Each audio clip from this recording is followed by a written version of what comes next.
Ladies and gentlemen, the program is about to begin again. Please take your seats.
Vodka. You didn't get the right. We didn't get Graham his vodka. Oh, I'm mic'd. Welcome back, everyone. Hope you're well caffeinated and excited. So I'm just going to introduce the chair of this next session, who is a very good friend of mine. Cassie is the General Secretary of the CTF, the Canadian Teachers Federation. Cassie Hallett de Silva. And she just flew in just now from Canada, all right? So that's the level of commitment that our leaders here at EI have. And so I want to thank her. And if you see Cassie later, we won't say why. I just like you to give her a big hug if you see her. She's just come through she just did that, and she come through a really tough time, and we're really happy she's here. This is a very exciting launch for EI, CTF, the ATA.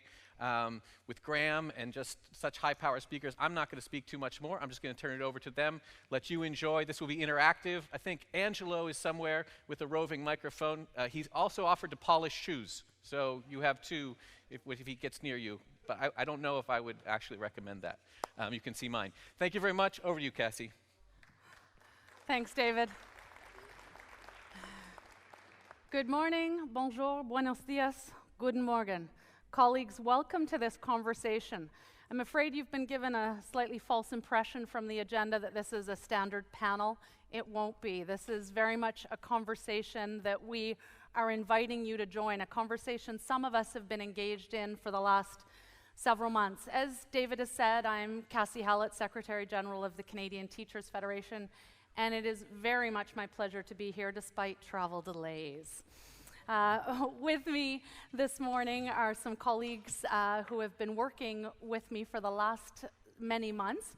Graham Brown-Martin, innovator, creative genius, etc. We give him many titles, and you'll get to hear lots from Graham during this session.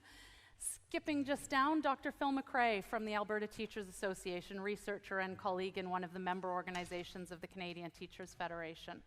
So together, Phil, Graham, and I have been working with colleagues from Education International, CTF, and the ATA for several months on a project that we call We the Educators. More on that in just a minute. This morning, we're joined by Dorte Long, and we're delighted to have Dorte with us. Dorte, many of you will know, is Vice President of DLF Denmark and also of the ETUCE. So it's great to have Dorte here. Dorte is no stranger to conversations about education and to teacher unions. She is, however, newer to this conversation, which we think is really excellent to have that fresh perspective with us this morning. No pressure, Dorte. So, as I say, we've been having a conversation for several months, and the conversation we've been involved with has a huge underpinning of research, and that research pertains to the impacts of technology on education.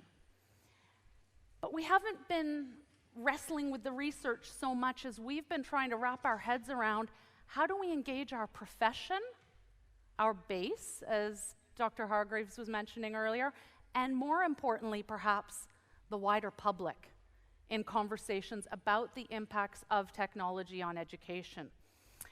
So We the Educators, the project that we're very proud to be launching this morning and sharing with you, is, I would say, both the product or result of the work of us and many others from EI, CTF, ATA, nested within the global response of Education International. And here I just want to pause to acknowledge the global response and EI in particular for giving us this opportunity to launch We the Educators here with you today. So as I was saying, We the Educators is both a result of conversations and a catalyst. And I think that's perhaps the more important piece. We hope this will be a catalyst for more conversations that we will all have here, now, today, and with others moving forward. As Education International President Susan Hopgood so well stated this morning, we really believe that it's up to our profession, educators, teachers, to lead, not to be led. We are professionals. So it's time to lead these conversations, to lead on decisions about curriculum and pedagogy, to protect our profession. The themes of this conference fit really very well, or frame very well, the work that we've been engaged in. We're here to share some thinking around reclaiming language and terrain as it pertains to education. Language and terrain that some private profiteers and tech sector players, frankly, have taken from us.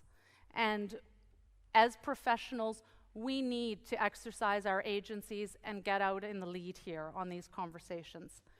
You may have noted my repeated reference or use of the word conversation. That's very intentional, and I'm going to stop talking in just a moment because we want this to be a conversation, and as I've said, a spark for many future conversations. We the Educators is designed to support conversations that we will have together as a profession and with the wider public, with an underpinning of research and some very exciting video resources. So with that, I would like to pass things on to my colleague Phil to start the conversations here with you today. Merci beaucoup. Thanks, Cassie. So thank you, Cassie, and I'd like to thank Education International for convening this really important gathering, because this is when we talk about a launch of a conversation around the future of public education, which We the Educators was conceptualized. This is truly the first time that the world and those of you in this room are having a chance to look at these resources and this conversation that we have just put out today for the world to take a look at. What I'd like to do right now is, if I could just have the house lights come up for a moment, I'd like you to find somebody in the room that you do not know. So you have to stand up and you have to go over to them and introduce yourself. And I want you to share with that person what you think the purpose of a public education system is. So in your country, in your experience, what is the purpose of a public education system? And this is going to be a fairly quick kind of an introduction and a conversation. So if you can stand up and do that. As soon as I put my hand up, I want you to put your hand up as well and go completely silent. I'm a secondary teacher, so elementary teachers taught me that. When I put my hand up, you're going to put your hand up and go completely silent, and then I'll tell you what to do next, okay? So 3 minutes. What is the purpose of public education? Find somebody you've never met in this room.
There's one half of the room that's much better than another half. Okay, so if you haven't met Angelo, who's right here, he is a collaborator and one of the mischief makers in this project and a key part of the work here at EI. He's going to take the mic around. I would like to just grab a couple of highlights. You can stay standing from the conversation you had. So who would like to share what they think the purpose of a public education system is? I know how to wait. I'm a teacher. I can wait for a long... Right here. Yep. So what do you think is the purpose of a public education system? Well, the purpose of a public education system is to enable every child to develop their potential as a human being and to become a member of society, a productive member of society along with everyone else, right. To be part of that. To meet their human potential, okay? What about on this side of the room? We're going to make Angelo run. One way at the back in the corner there. Yeah, this is wellness, as Andy said.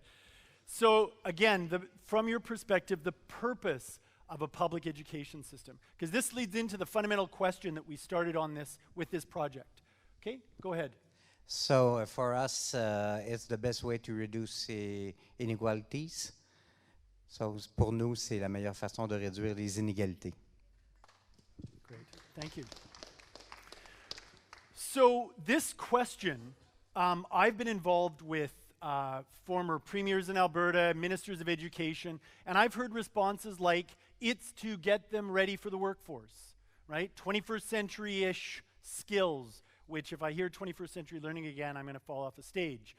But the idea that what is the purpose of a public education system ranges from the economic imperatives to the imperatives of equity and equality and the moral imperatives of education. So now we have another question that the person you've just met, your new friend, I want you to ask this question. How would you like your child, or maybe if you don't have children, your students' education, would you like it to be personalized or standardized? I'm not going to give you any more detail, but how would you like your child's education? Personalized or standardized? 2 more minutes.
Okay, so if I could just get a couple of other thoughts on what, and maybe it's, what are you talking about when you say personalization or say, any question is good, but what did you talk about? Who else would like, I'd like to just pull a couple of other highlights of conversations that took place. Okay, one right up here. So when you asked this question, how would you like your child's education personalized or standardized, what did you talk about? So we talked about the need for professionalized education. Standardized is for nobody, and personalized is for somebody. But we also really quickly touched on the fact that class size needs to be reduced to to fulfill personalized education. Yeah. Thanks. Thank you, Stefan. So the conditions of professional practice, the optimal conditions to be able to do this, factor into this as well, right? One more right on the far, I have to make you run as far as you can to the corner. This is just a little bit of fun retribution. We love Ange. And then we'll go right into some of the resources that we're about to put into the Creative Commons. Okay. Merci, thank you. Bonjour tout le monde, je vais parler en français finalement. Bon, il vaudrait mieux qu'on utilise la psychopédagogie et il faut être proche de l'apprenant et se rapprocher de beaucoup plus de nos élèves et de nos enfants.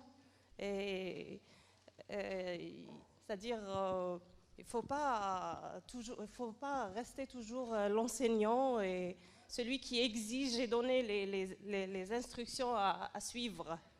Hein, il faut être proche de nos apprenants. Voilà. Merci. This question of standardization and personalization and the way that it's taken up is the genesis of the videos and the literature review that we created. Because this is the conversation right now that's being shaped around the world.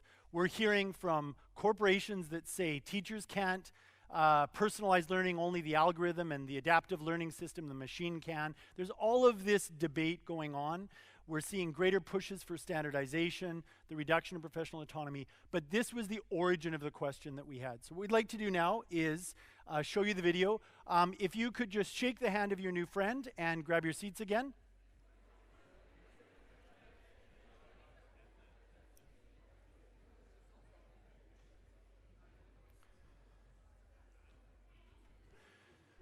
So what we're going to do is we're going to just show you all 4 of the video assets in their entirety. It's 4 minutes long that walk through standardization, personalization, privatization, and datafication, this new term being thrown around in the race to consume the public commons that seems to be happening around the world. But we want to show you these videos in their entirety. Then we'll tell you a little bit about the origin of this project, and then Graham will go through each one of these and have a little bit deeper conversations. So this is the 4-minute video that you can now find at wetheeducators.com. And by the way, the reason we picked educator is to reclaim the term, right? We're seeing anybody can be an educator floated all over the world. We wanted to reclaim the term educator. That's why it's on this site, We the Educators. Okay, here we go. How would you like your child's education, personalized or standardized? Personalization and standardization are 2 competing forces for all organizations, and especially schools. Most organizations want to personalize, but they often have to standardize. Personalization is designing for an individual's changing needs, unique talents and interests, while standardization is the engine for rapid growth, lower costs and greater profits. We the Educators have made these short films to explore the differences, the choices we make, and what they mean for the future of public education.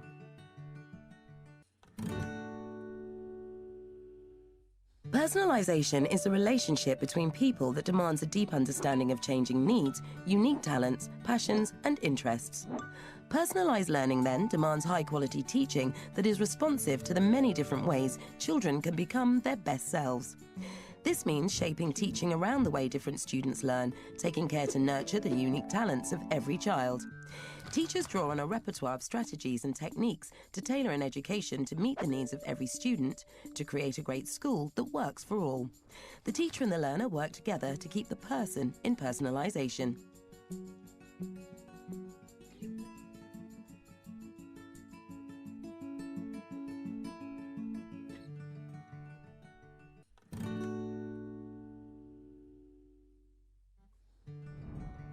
Standardization and standards are not the same thing. Simply put, standards are good, standardization isn't. Standards set a bar of expectations. They are critical for a healthy society, for example, in food safety or the quality of doctors and teachers. We want high standards for our children, but standardization is not the same as high standards. Having high standards doesn't mean that we all reach them in the same way. When a process is standardized, it can be repeated at a lower cost. Industrial manufacturing was built on these principles to reduce cost and standardize output. But standardization in education narrows learner choice, curriculum, opportunity, and value. Standardization empowers a process. Standards empower and protect the learner.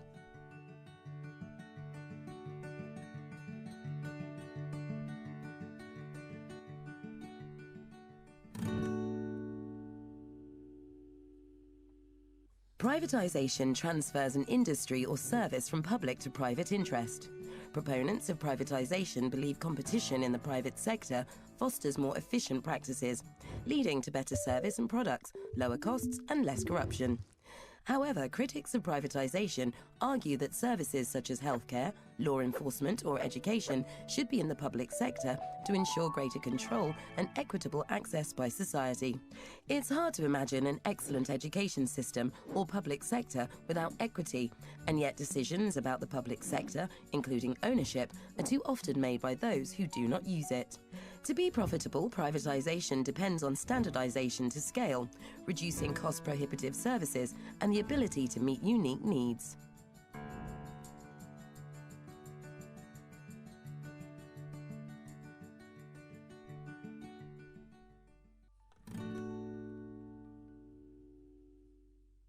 Datafication is a technological trend turning many aspects of our lives into computerized data, using processes to transform organizations into data-driven enterprises by converting this information into new forms of value. Social media, for example, datafies our friendships to market products and services to us, and surveillance services to agencies, which in turn changes our behavior. Standardization narrows the school curriculum and learner choice to match specific testing regimes. Datafication then narrows teachers' autonomy to ensure the creation of good data based on these regimes. But children and teachers aren't data, so this won't be in their best interests.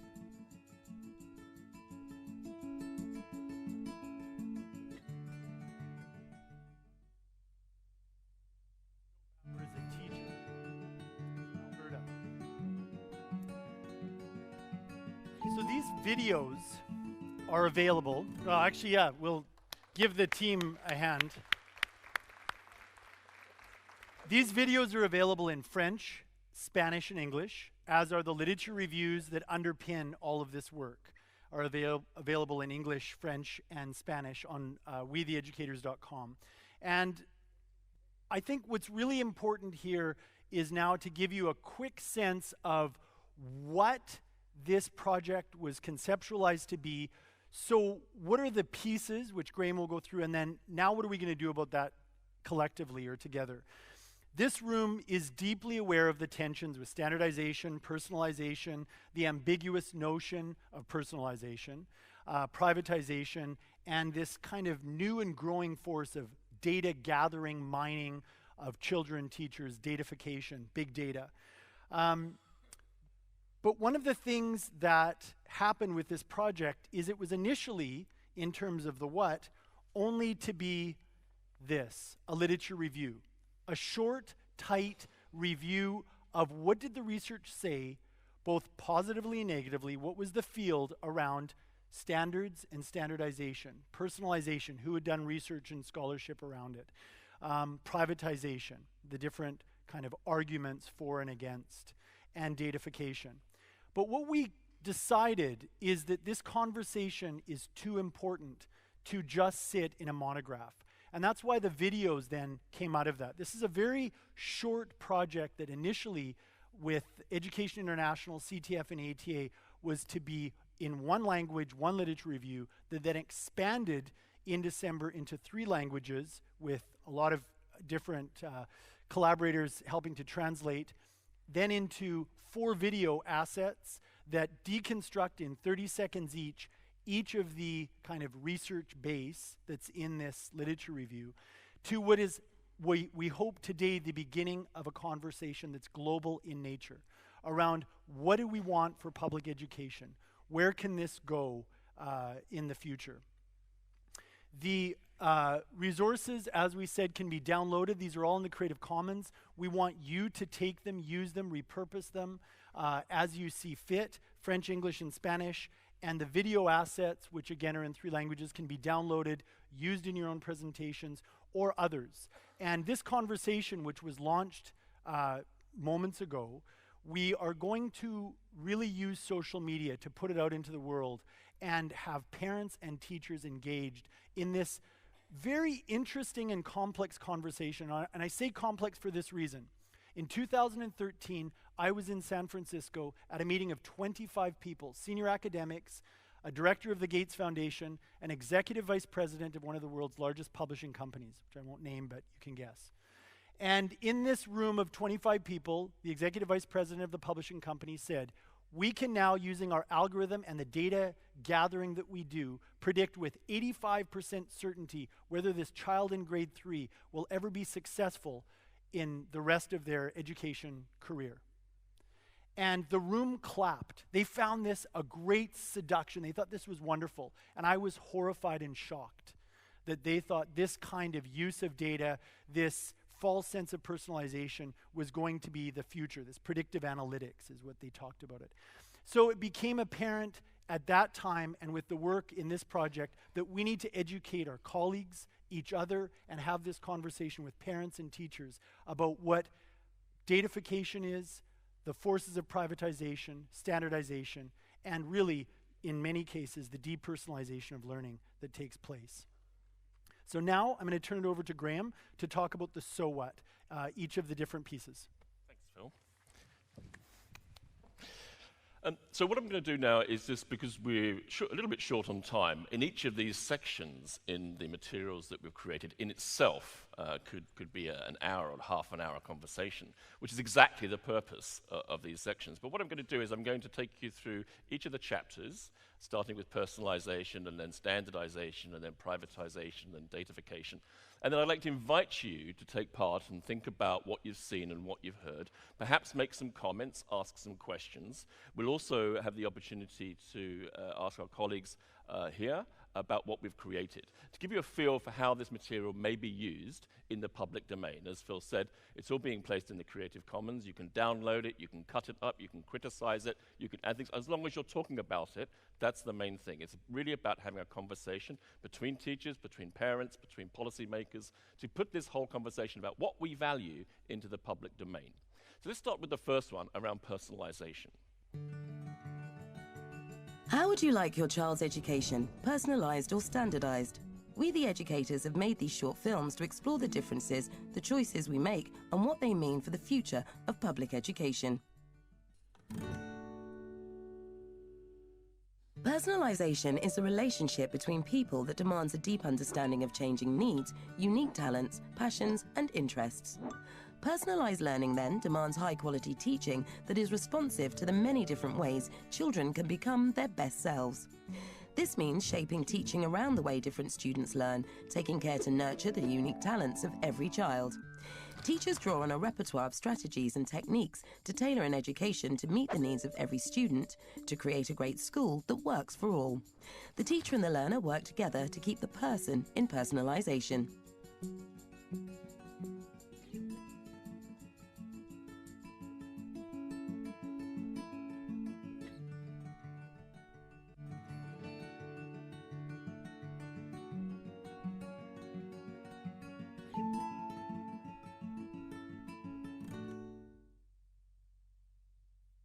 The conversation off.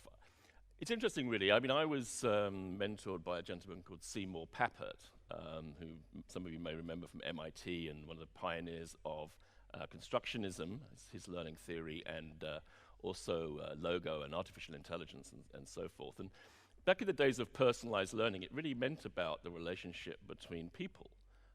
That's what we believe. Computers were, and technology was intended to amplify and liberate the learner and the teacher, not to replace teachers.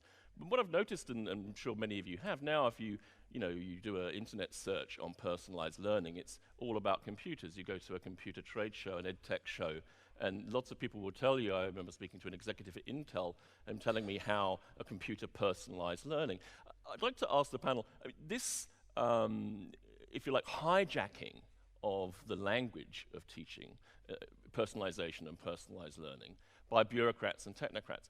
could you comment on that? I mean, Dorte, would you like to jump in there, please? Yes, please, and thank you for this opportunity, and thank you for the work that you've been doing. I must say that I've been very happy about the EI taking up the global response to privatization and commercialization of education, and also try to really argue that we should take it to the global north as well, because something very, very bad is happening here to our education systems due to technology. And I think this material that you brought on here is nailing that really, really fine. And about personalization, I must say, somewhere in the material it says that personalization is an idea struggling to find an identity. I think that's a fine phrase, but I think that personalization is in the core of teaching practice. I mean, you cannot have the triangle of teacher, student, subject without having a personalization in it, because all three things in that triangle is actually, they're alive, all of them, and they are changing during the teaching process. And sometimes, I mean, every kind of teaching situation is somewhat unpredictable, because you never know what comes out of it. The teacher evolves himself. He also develops through teaching. And I think also one final thing I think is at one of our good weapons here against the standardization and all the others is that kind of teaching also requires that we teach we learn together. I mean, you cannot, personalization is not individualization, and the data systems, the technology, they cannot cope with that. They cannot make students collaborate. They're not able to do that. It's always the student and the machine, and that's not good enough. So personalization is also a collective thing, I think. That's very important. Phil, I mean, we met a few years ago, and this is exactly the conversation that we started when we hit it off. Can technology personalize learning? Can algorithms and analytics, all the stuff that we're being sold by very large corporations? What are your views on that? So, I mean, this is the billion-dollar industry right now to suggest that teachers and public education systems generally aren't able to meet the needs and the increasingly complex needs of classrooms, and only the algorithm and the adaptive machine learning, pseudo-artificial intelligence can meet these needs. And the reality is that it's absolutely not true. They narrow the outcomes. They narrow what's being taught. It's, as Biesta said, it's kind of learnification, right? It's moving away from the whole child down to these things that an algorithm can weigh and measure and, you know, kind of give a response to. And I think, Dorte, really, when you talk about, you know, the nature of learning being collective and socially constructed, that's backed by all of our research and learning theories. We know that to be true. So underpinning the evidence and the research doesn't back this movement to move into technology. At the same time, if technology is in the service of extending relationships, of enhancing that collectivism, of helping collaboration in ways that we haven't been able to do before, that's an extremely powerful and important use of technology. We can't run away from technology, and you know, this is something that will just keep advancing exponentially. So I think that the paradox is it's being oversold, and personalized learning isn't a coherent teaching approach or a pedagogic theory. It's an idea struggling for an identity, truly, but it's being sold as if it's a solution to some problem. I think it's fair to say this isn't an anti-technology campaign as such. It's you know, it's an appropriate use, I think, of technology. From the audience, from the group here, please, somebody come in and collaborate. Would anybody like to make a comment on personalization or what you've just seen, or ask a question for the panel?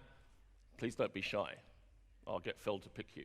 The lady just at the back there, Angela, and we'll try and get someone at the further end for him. So somebody line up another question over here, I think.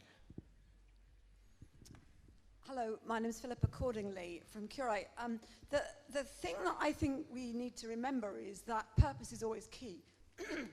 So a skilled teacher can open up deep, personalized professional learning for a community of students, actually by asking a closed question, but with an opening up and inclusive intent. And an ingenue can shut everybody up with a technically open question. It's intent and purpose and our belief about our relationship with our learners that shapes everything. And so for me, the $64,000 question is always purpose and assumption and belief about the nature of learners and our relationships with them. It's a very good point, thank you. Somebody else, please. Gentleman at the front here, Angelo. Oh, you can get him next. Angelo, Angelo, Angelo. He didn't know what he was signing up for. Thank you. My name is Edema Dubra. I'm a teacher, but I'm also the head of the UNESCO section on teacher development. And what I would like to say about this is I like the sentence, personalization is not individualization. So when you take all the words that have been used there, I like the root, person. We are talking about a person, but a person that we want to be prepared to interact in society. And the same thing applies for standardization. We need the standards, as the video shows. We need a profession. So what I would like to say here is we want the person to be supported, to interact, to use his or her potential, but in order to reach out to people. In the first presentation, the keynote, we also have the warning against the spoiled child.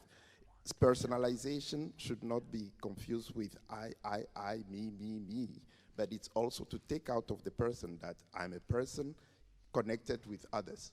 Yes. The gentleman at the back, very brief, because we're going to try and get through all of the videos.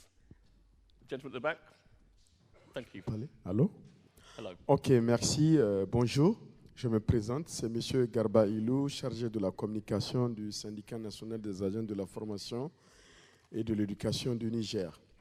Bien évidemment, le panel est très édifiant. Effectivement, pour nous, la personnalisation, c'est aussi dans l'esprit et dans le moral et de l'amélioration des conditions de vie de l'enseignant lui-même. J'imagine dans un espace où un enseignant actuellement en 2017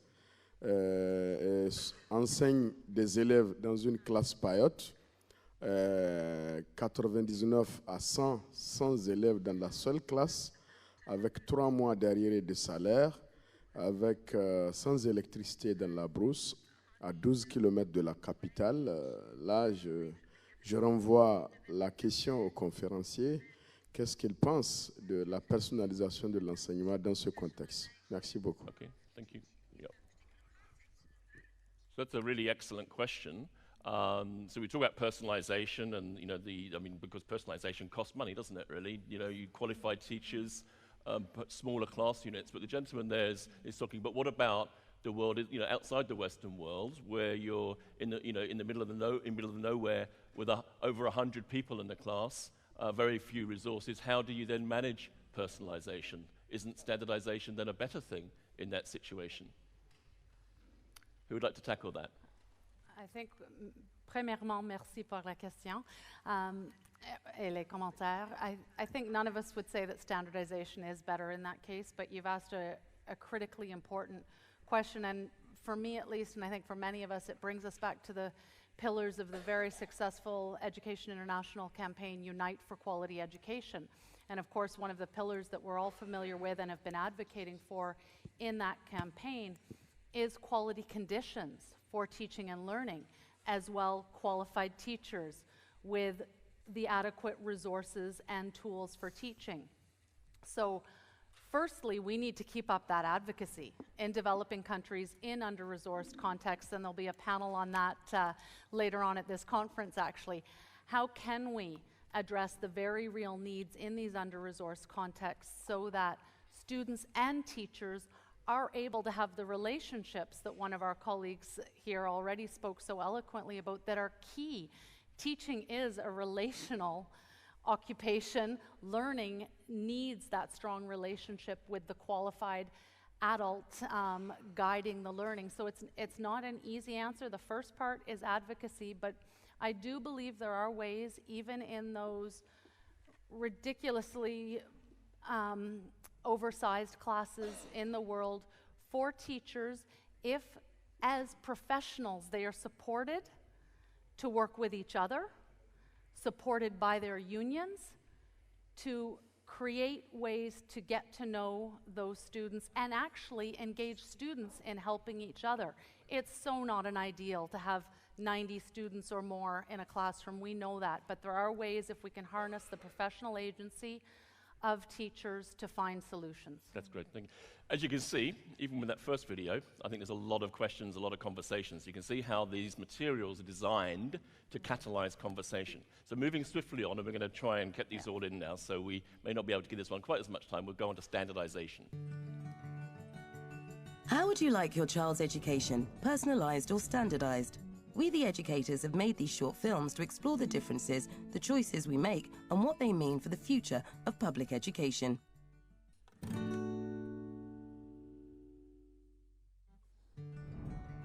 Standardization and standards are not the same thing. Simply put, standards are good, standardization isn't. Standards set a bar of expectations. They are critical for a healthy society, for example, in food safety or the quality of doctors and teachers. We want high standards for our children, but standardization is not the same as high standards. Having high standards doesn't mean that we all reach them in the same way. When a process is standardized, it can be repeated at a lower cost. Industrial manufacturing was built on these principles to reduce cost and standardize output. But standardization in education narrows learner choice, curriculum, opportunity, and value. Standardization empowers a process. Standards empower and protect the learner.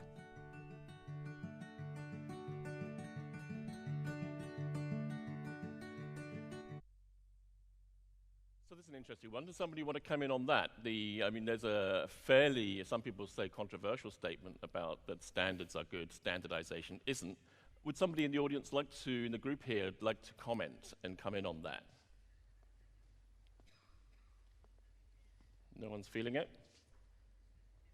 Okay. Anyone have a view on standardization that they'd like to share? Yes, gentleman in the middle there. Oh, sorry. I feel a little bad about doing this because my colleague made a statement in the previous one. But my perspective on the standardization versus standards thing is that you need, it's almost self-evident that you need a certain degree of sort of, let's use a different term to the ones that have been used so far, and let's say customization of the content that students have. But in order to do the best for all of our students, there needs to be a certain, it can't be a totally customized curriculum for each individual person just for sort of practical concerns. That isn't something that can lead to an effective sort of society. So for me, and the conversation I was having during the earlier session was making this point that for the benefit of a society, there needs to be a certain degree of kind of interreliability, if you like.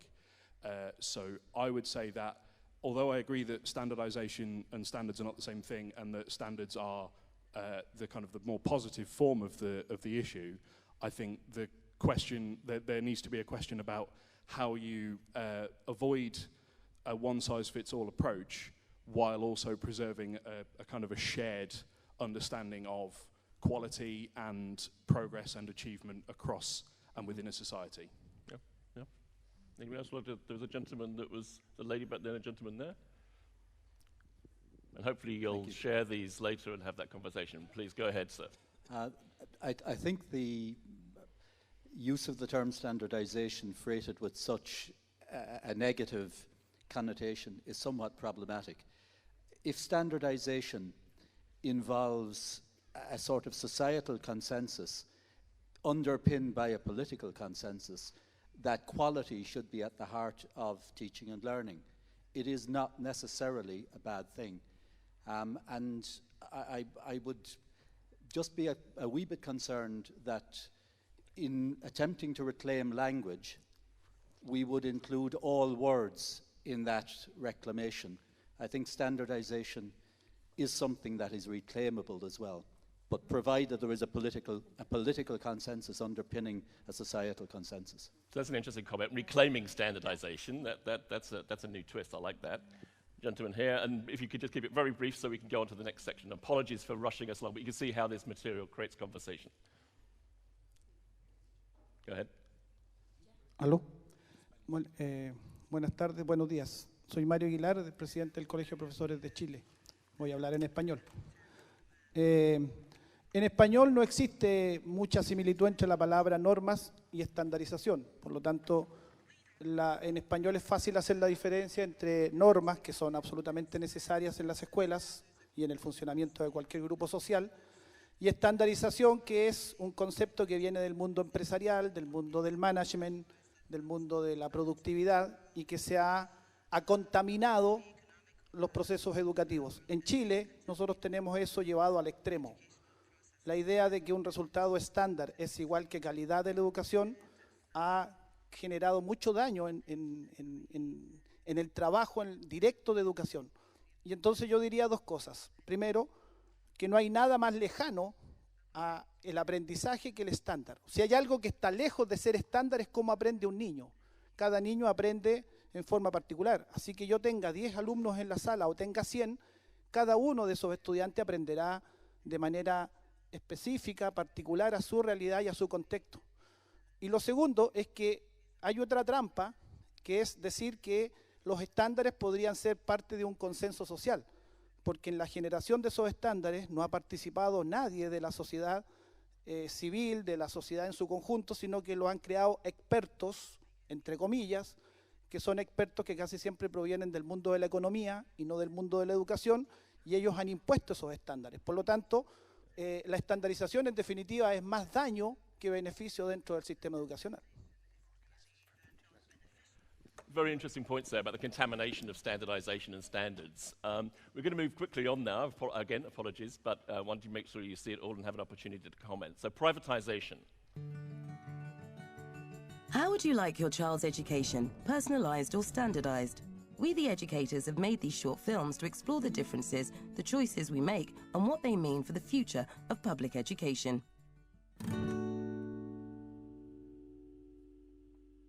Privatisation transfers an industry or service from public to private interest. Proponents of privatisation believe competition in the private sector fosters more efficient practices, leading to better service and products, lower costs and less corruption. However, critics of privatisation argue that services such as healthcare, law enforcement or education should be in the public sector to ensure greater control and equitable access by society. It's hard to imagine an excellent education system or public sector without equity, and yet decisions about the public sector, including ownership, are too often made by those who do not use it. To be profitable, privatisation depends on standardisation to scale, reducing cost-prohibitive services and the ability to meet unique needs.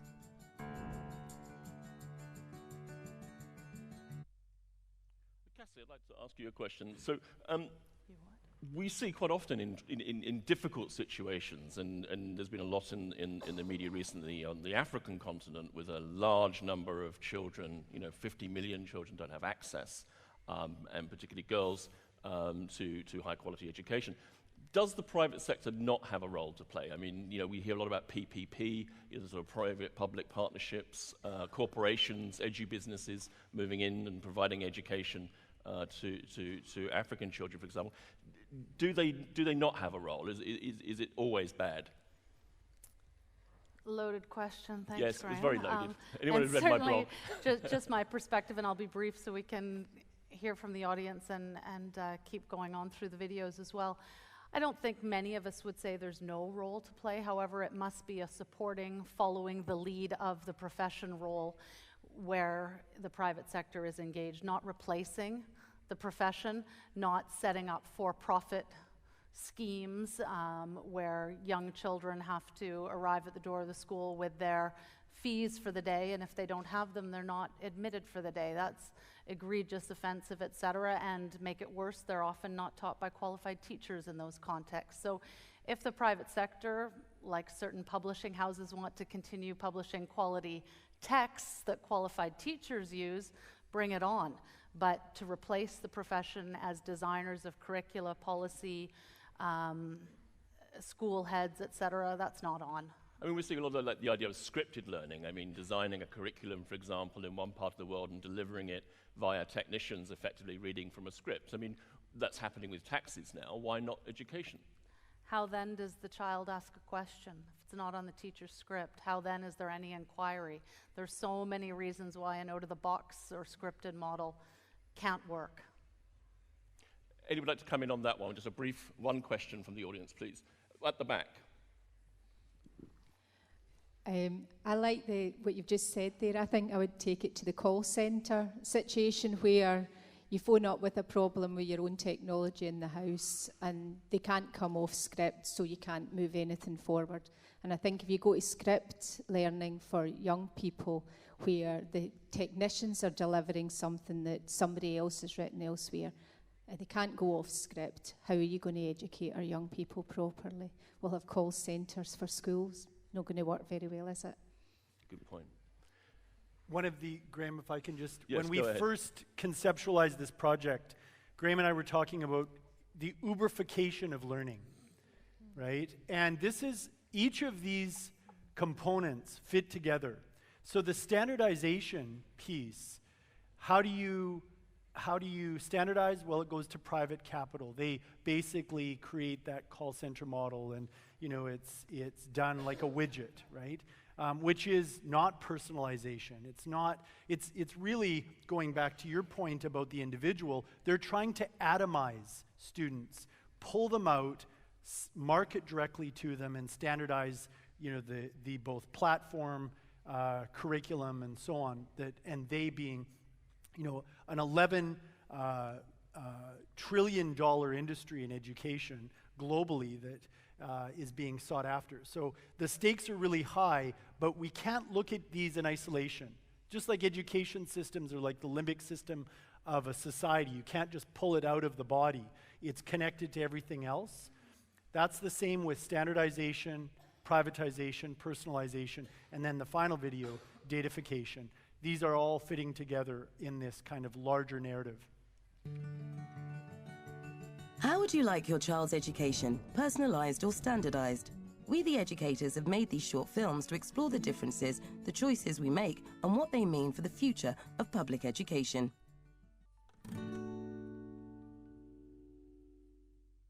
Datafication is a technological trend turning many aspects of our lives into computerized data, using processes to transform organizations into data-driven enterprises by converting this information into new forms of value. Social media, for example, datafies our friendships to market products and services to us, and surveillance services to agencies, which in turn changes our behavior. Standardization narrows the school curriculum and learner choice to match specific testing regimes. Datafication then narrows teachers' autonomy to ensure the creation of good data based on these regimes. But children and teachers aren't data, so this won't be in their best interests.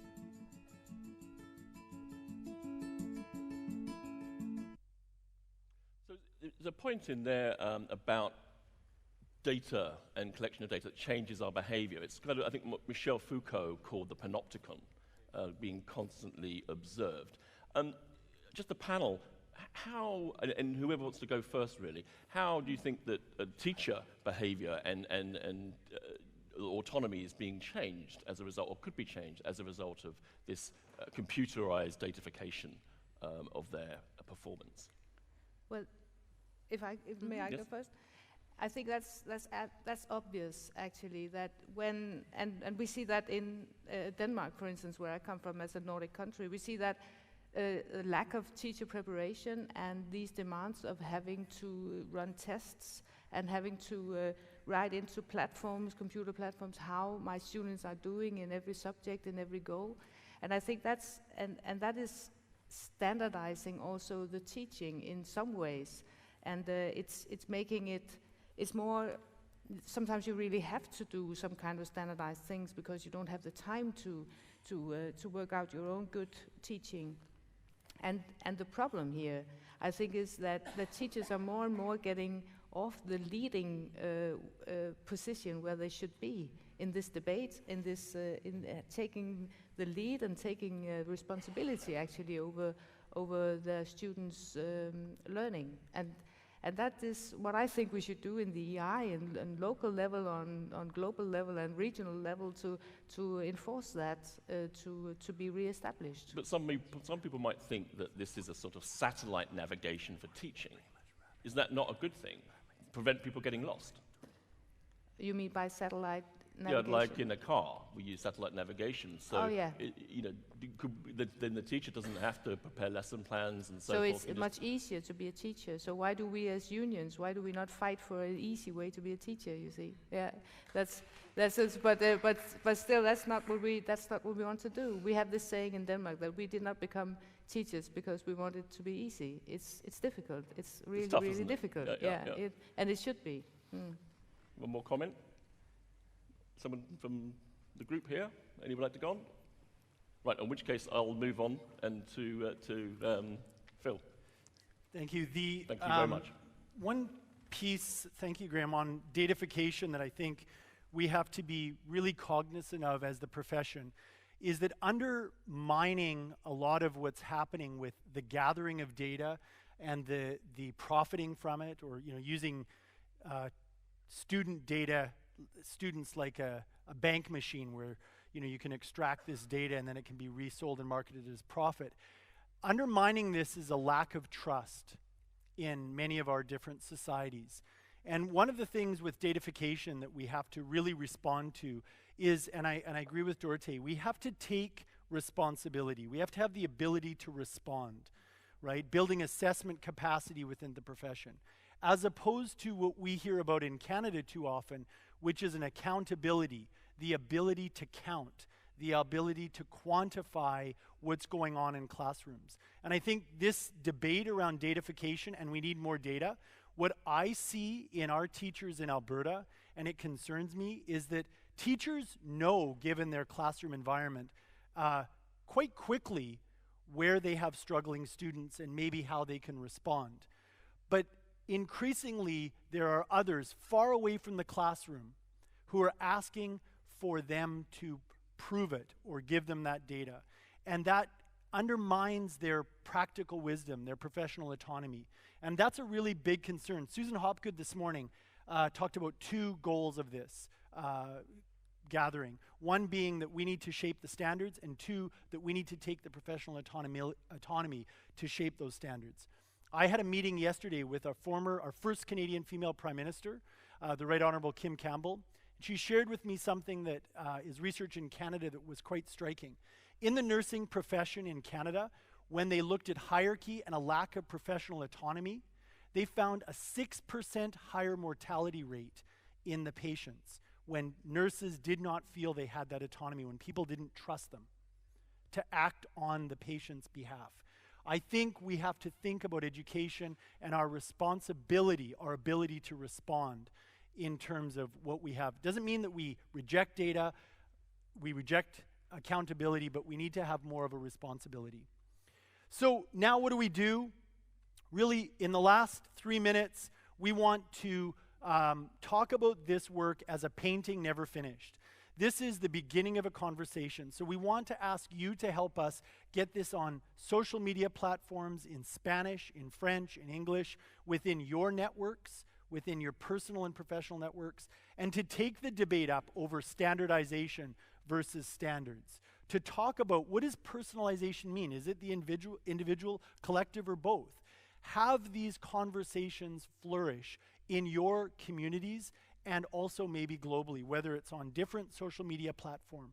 The idea as part of this global response that EI is leading around the world to really engage parents, our colleagues as teachers, and school leaders writ large in this broader conversation.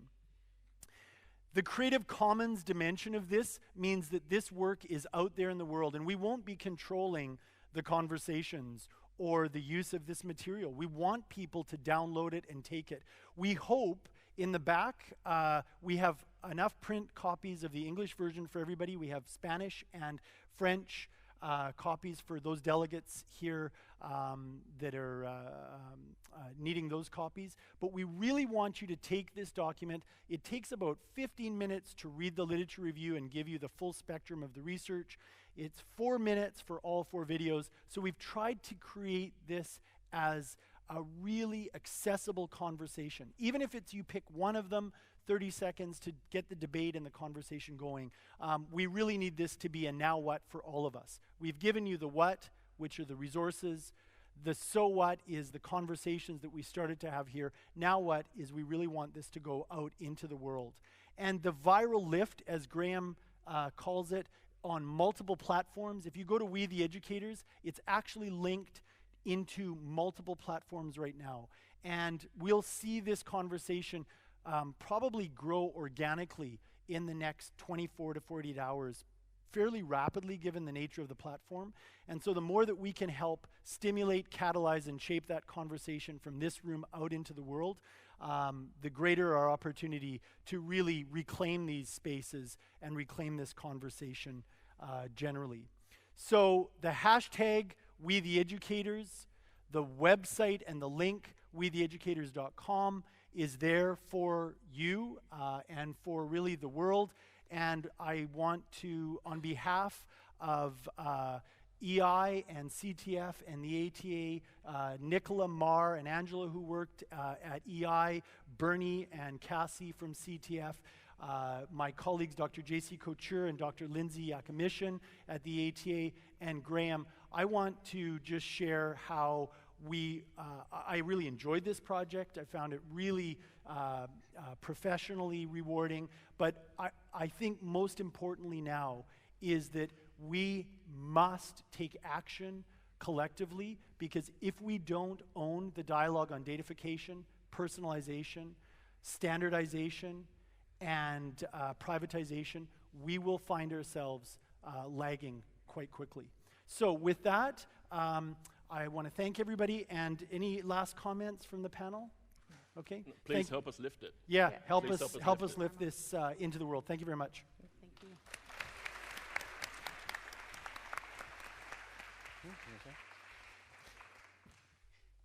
I just wanted to say something, because obviously as institutions, organizations, these individuals are providing an incredible tool, service to us. But I'd also like to say what they're doing as individuals in the global response. When our researcher who was investigating Bridge International Schools in Uganda was arrested, and then they went after him at his university in Alberta, Phil stood up for him and helped make sure that they weren't able to take away his funding, right? Graham wrote up probably the best description of what Bridge was doing worldwide and got it in places everywhere. When Bridge went after Wilson, I don't know if Wilson's here yet. I know he was having trouble getting here. He's here? Where are you, brother? Wilson Sasson back there. Can you, Union of Teachers, please?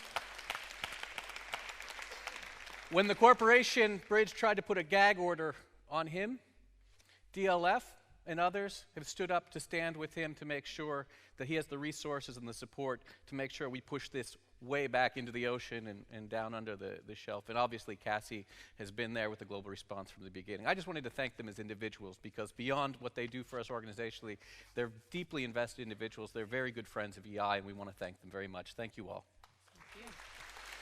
Thank you. So this global conversation has regional variations. We heard that. Mario brought this up a little bit, normas, and how we talk about it, the language, the conditions, they vary by degree in different regions. This next section that we have is an opportunity for you to gather briefly. Since we're a little short on time, we're just going to do a half an hour sort of check-in at the regional level, where you can just kind of go through the program with the chief regional coordinators from your regions. And if you're North America, unfortunately, you have me. But the idea is that many of you are presenting. You have actually sent in proposals for workshops, for ed chats, for podcasts, debates, things like that. And it'd be good for your colleagues in your regions to know what you're doing. It would be good for your colleagues also because you have regional committees, you have regional conferences that are coming up. It'd be an opportunity for you to kind of think about what in your region from this makes sense. Is there a particular focus you want to go deeper on? Is there a particular resource? Is there a particular campaign, or are there researchers or partners you want to work with? So we're going to have a half an hour to that. You're going to need to take your headsets with you, because we do have interpretation in the rooms, because the regions obviously have some diversity around language. So make sure you take your headsets with you. Just to make sure we know where it's on the app, so that's not datafication, this is just simplification. We're not collecting anything on you, trust me. But you can use that to find out where the different regional sessions are. But for the Arab Cross regional structures, that's in Leuven 1, or Leuven, as in Fred. Africa will be in Van Olden Badenveld, the old pasture barn, maybe? I don't know. Asia Pacific is going to be in Leuven 2, or Leuven 2. I don't know if I got the V right in Dutch. Europe will be here in the Rotterdam Hall, so just stay put. America Latina with Converti will be in Gudrian 1 and 2, and North America and Caribbean in Penn 1 and 2. Okay? But again, those are all in your app, so you can also find someone that speaks your language from your region and just follow them. I do that a lot. After that, we have a lot of different things you can do with your lunch, besides eat it, which is you have some sort of training sessions. Andy was talking about the importance of mindfulness, if we were listening.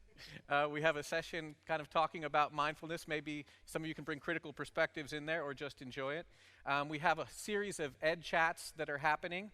We have podcasts where you can go in and watch. We're going to be podcasting here. And you have the 1 million voices where you can actually make a pledge about what you're going to do as a result of this conference. Obviously, there's a lot. We'll go deeper in the regional conference, in the regional sessions. We can talk more about that. But like I said, we just have 30 minutes, so it's a real quick touch base. Who's here from my region? What do I want to make sure I don't miss? What do we want to take back with us? Again, thank the panelists. Thank you all very much. Have a great regional sessions. Have a great lunch, interactive sessions. And then we'll see you back here in the plenary afterwards. Thank you.